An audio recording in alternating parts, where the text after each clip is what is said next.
Hello, welcome back everyone. This is Brandon Despia. We're going to be playing against VSK9 today. Here's the 45 card deck list. Artemis in the extra deck to facilitate the Magistus line. We do have a hand trap heavy sideboard with the 3 Forbidden Droplet. The deck prioritizes very strong going first plays with a 97% chance of drawing a starter. 81% chance of drawing 2. Yeah, let's see how it goes. We have our first duel here against VSK9. He has a Molcharming Parulia, Shifter, Caesar Vallis, Ghost Bell Haunted Mansion, and the Jokel. So we have Called by the Grave, Fallen the Virtuous, Brandon High Spirits, Retribution, and a Incredible Ecclesia. We're going to go ahead and start the duel here.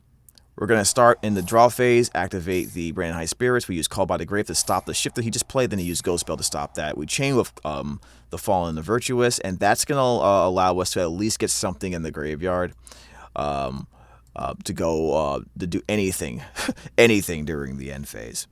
And now, honestly, I think we sent, I'm not sure even what we sent here with the Fallen and the Virtuous. Okay, we sent Albion the Branded Dragon.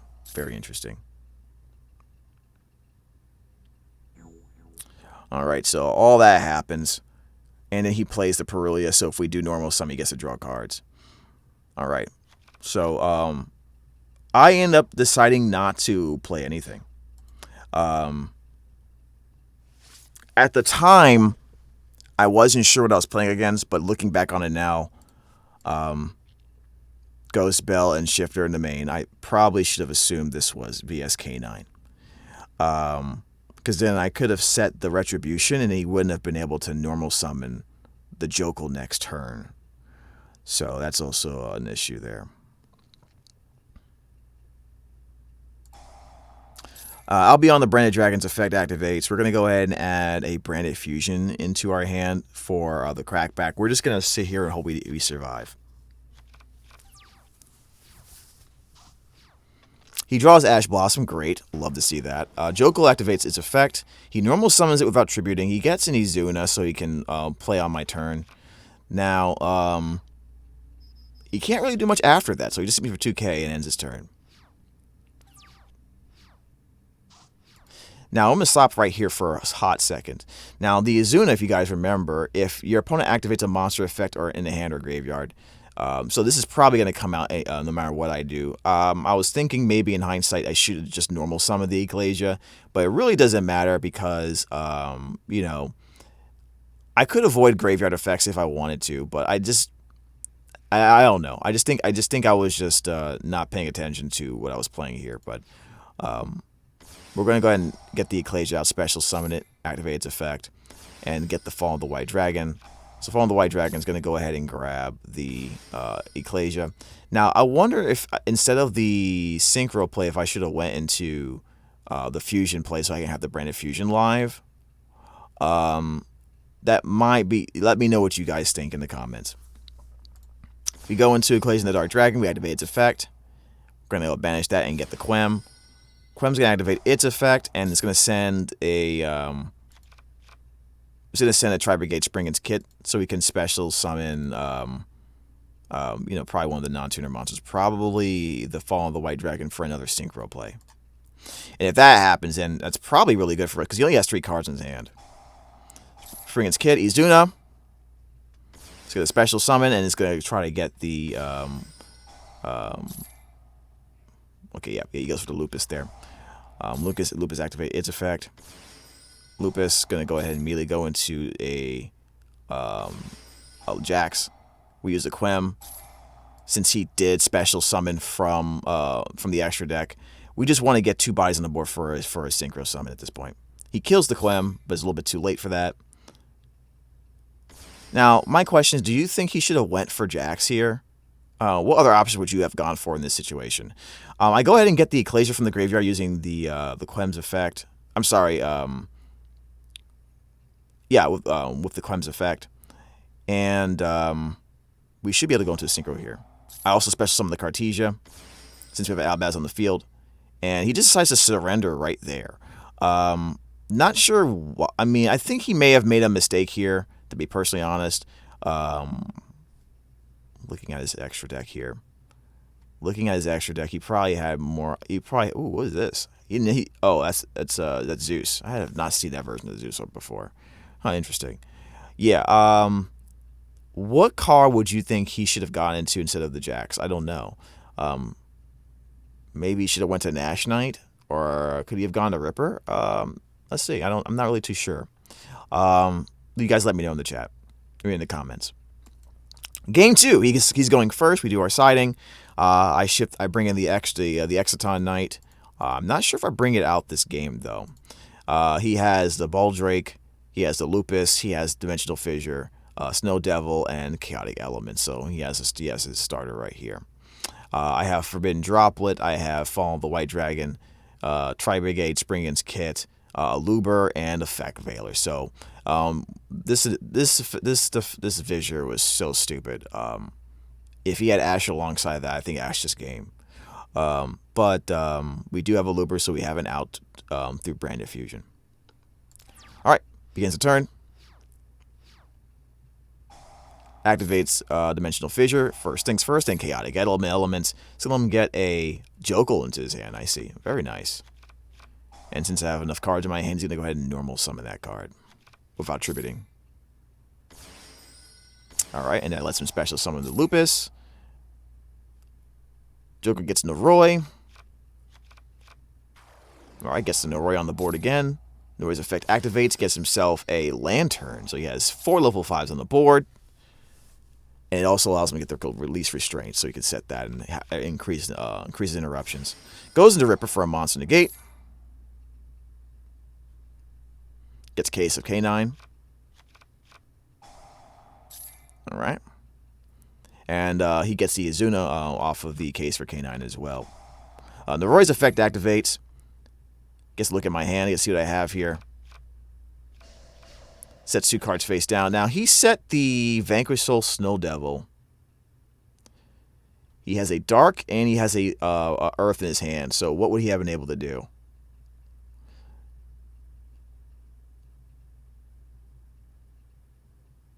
So he'd been able to do 1,000 damage. And then Vanquish Soul monsters can't be destroyed by card effects. Summon a Vanquish Soul monster from his hand. He doesn't have it.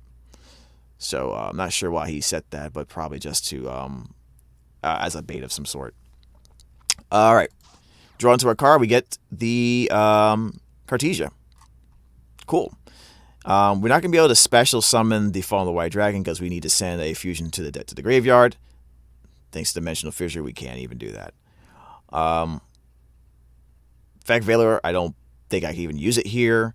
Forbidden Droplet's useless, so we're kind of stuck.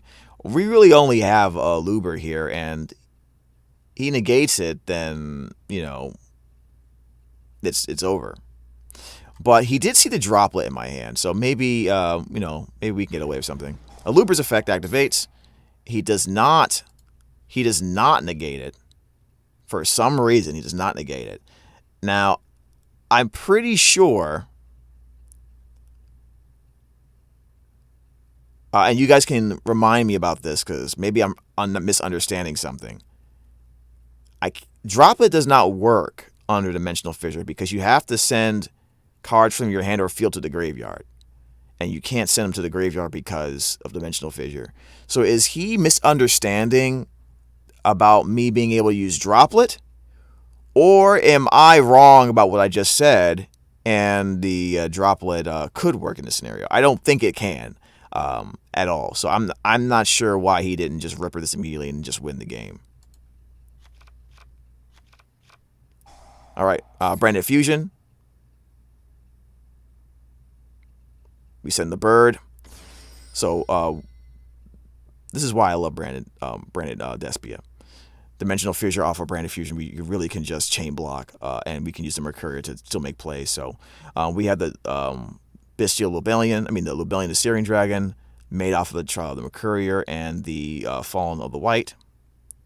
And now we're going to go Chainlink 1 Lubellion, discard Chainlink 2 Mercurial to chain block it. And now we go ahead and grab the Springin's Kit. And now we're going to go ahead and fuse into Chaos Star Source Dragon. Now, I wonder if Chaos Star Source Dragon was the right play here.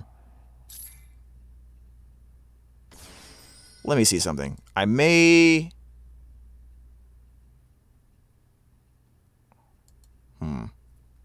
Actually, let me see something here.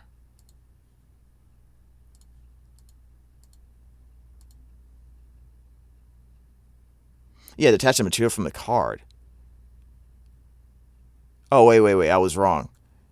Okay, so I was wrong. He could not do it. That was the whole issue. When the opponent activates a monster effect from in the hand or graveyard. So... yeah, so never mind. It didn't. So I was right. Droplet doesn't work, but it didn't matter because I'm sitting here thinking Ripper is an Omni Negate for monsters.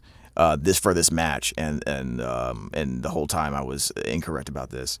So yeah, I had nothing to worry about with Ripper. So he immediately went to Werewolf, and to try to do something about this. Banish up the one card from the opponent's field or graveyard. Look at the opponent's hand and banish one card from it until the end phase. Okay. So, a little late on that. He should have did it immediately, knowing that he, once he saw what I was doing. But I used Chaos Star Source. We pop his back row cards, including the Dimensional Fissure. We know now that the Snow Devil is useless. And wait,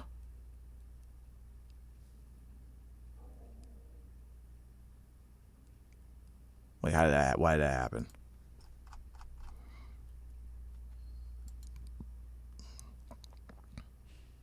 I am not sure why there is an Albion, the Branded Dragon, in my graveyard. 1 second. What did he do?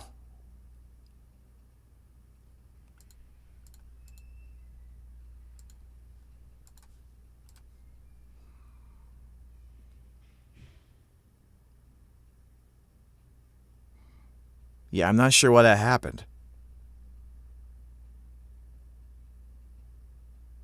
Oh, that's right. We're summoning a Fall of the White Dragon. I am out of it today. All right. I do Forbidden Droplet, and it's just game, apparently. So, yeah.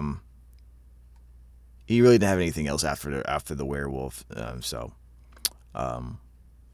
it's game. I got a little confused there a little bit. I think we did pretty decently overall. My only issue is I'm still concerned that I did not recognize this was VSK9 as soon as I did. Yeah, so I probably would have put cards on the board to prevent his K9 cards from summoning onto the field. So yeah, that was game 1, game 2. That was a 2-0 victory there. Here's the deck once again. I feel like I need a little bit more practice. It's been a while since I played against VSK9, so I think I'm gonna need to practice against that some more. I would really like to know what you guys think about my opening play there in the game 1, when I dealt with that whole hand trap fiasco there with the shifter, the Haunted Mansion, and the Beryllium. Let me know what you guys thought about that. Did I make the right decision overall or not? I mean, obviously, hindsight is 20/20. We know what's in his hand, but without taking into account what's in his hand and what's been known, what would you do? All right, guys. Once again, show you the deck list. Have fun with it. I definitely think this is a good deck list. You should definitely try it. I know a bunch of you guys didn't like the Magistus extra deck cards in here, but I gotta say, you guys may have been onto something. This feels better. Honestly, and it gives me a little bit more room to play with the double Grand Guignol and even the Proskinion, which I think I'm going to probably make a Lulu Lilith for an extra on-field negate. I'm kind of like 65-70% sure I'm going to do that. Anyways, take care of yourself and have a great day.